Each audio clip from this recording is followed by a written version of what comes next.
Doctor Héctor Vélez Cortés, hematólogo oncólogo, como siempre un gusto. ¿Cómo está?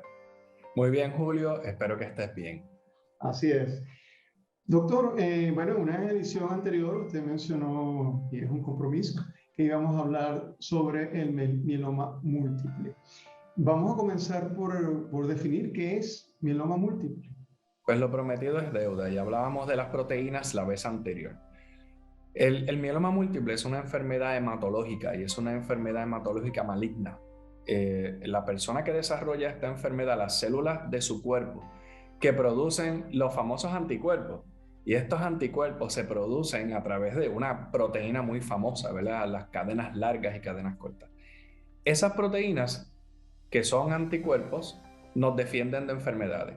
Y hay millones de celulitas de esas a través de todo nuestro cuerpo produciendo estas sustancias para protegernos de enfermedades. Pasa que hay un error metabólico y estas montones de celulitas empiezan a crear la misma proteína todo el tiempo. En vez de tener una variedad, un jardín de flores de todos colores, empiezan a producir exactamente la misma proteína, pero en cantidades exorbitantes, cantidades mucho más altas de lo que el cuerpo necesita para funcionar bien. Estas proteínas se acumulan en muchos de los tejidos y los dañan. Las pacientes que tienen mieloma múltiple tienen muchos diferentes síntomas, todo depende de cuál es el órgano que se está afectando. Les puede bajar la hemoglobina, les pueden bajar las plaquetas, las células blancas, tienen una cantidad de proteínas en la sangre bien alta. Esa proteína se acumula en los riñones y esos riñones pueden empezar a fallar. Los pacientes desarrollan también niveles de calcio bien elevados y los huesos se van royendo.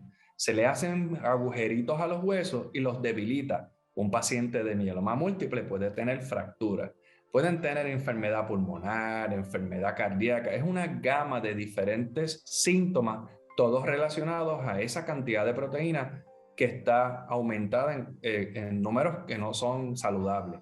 Por eso es que es difícil diagnosticar el mieloma. Para un ojo entrenado como el mío, pues diagnosticar mieloma puede a veces requerir simplemente una prueba de química de la que le dicen SMA-20 o un CBC. Con esa historia yo puedo identificar, pero la realidad es que como son síntomas de múltiples especialidades, a veces los pacientes de mieloma han visitado al nefrólogo, han visitado al cardiólogo, han visitado a muchos médicos porque ellos cada uno está viendo específicamente lo que están entrenados a encontrar.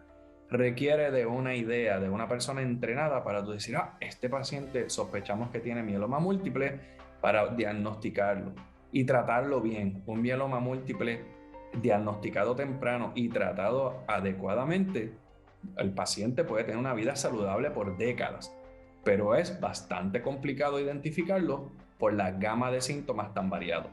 Eso estaba pensando, doctor, que me imagino que esto puede traer como complicación el que se retrase llegar al diagnóstico, porque a lo mejor ha pasado por diferentes médicos, cada uno pues implementa un tratamiento en función de su especialidad o en función de los síntomas, pero no en el origen. Eh, Tratamiento, doctor, ¿hay un tratamiento específico para el mieloma múltiple? Pues en la antigüedad del mieloma múltiple solamente se trataba con inmunosupresión, se usaban esteroides para hacer que esas celulitas no estuvieran tan activas produciendo esas proteínas. Pero en los últimos 10 años el avance del tratamiento de mieloma ha sido gigantesco. A los medicamentos son muy buenos y podemos tener pacientes que van en una remisión, que significa no encontrar enfermedad a través de los estudios y tener una expectativa de vida que, como dije, puede llegar a la década o pasar de los 10 años. Pero el tratamiento requiere medicamentos muy sofisticados que incluyen inmunoterapia, podemos utilizar quimioterapia y en todos los pacientes diagnosticados con mieloma deben de evaluarse temprano para un trasplante de médula ósea, una terapia que se utiliza su propio tejido sanguíneo para rescatarlo después de una terapia de alta intensidad. Y este tratamiento es bastante complejo, requiere tiempo. Entonces, diagnosticarlo en una etapa temprana para tener tiempo de organizar un trasplante, un tratamiento de quimioterapia, inmunoterapia y todas estas cosas. Por eso es que tenemos los ojitos abiertos siempre mirando estos laboratorios para poder identificar pacientes a temprana edad quiero decir, en su etapa de enfermedad para ayudarlos mejor. Doctor, no, nos queda muy poco tiempo, pero me pareció escuchar cuando usted explicó al principio y se refirió a las pacientes. ¿Es más frecuente en mujeres? No No. es más frecuente en mujeres que hombres, más o menos como un 2% de la población. No hay una predominancia. Yo creo que en mi práctica más o menos el 50% de las personas pues, son varones o hembras. Sí, tiende a presentarse en personas mayores. Ah, Usualmente las personas tienen más de 60 años cuando se diagnostican con mieloma, pero pueden haber, ¿verdad? Tengo uno que otro caso que en sus 20 o en sus 30 pueden tener la enfermedad. bueno, como siempre, doctor Vélez, clarísima su información. Usted tiene una habilidad especial para eso, siempre se lo digo. Doctor Muchas Héctor gracias. Vélez, hasta una próxima ocasión. Que esté Nos muy vemos bien. luego. Hasta luego.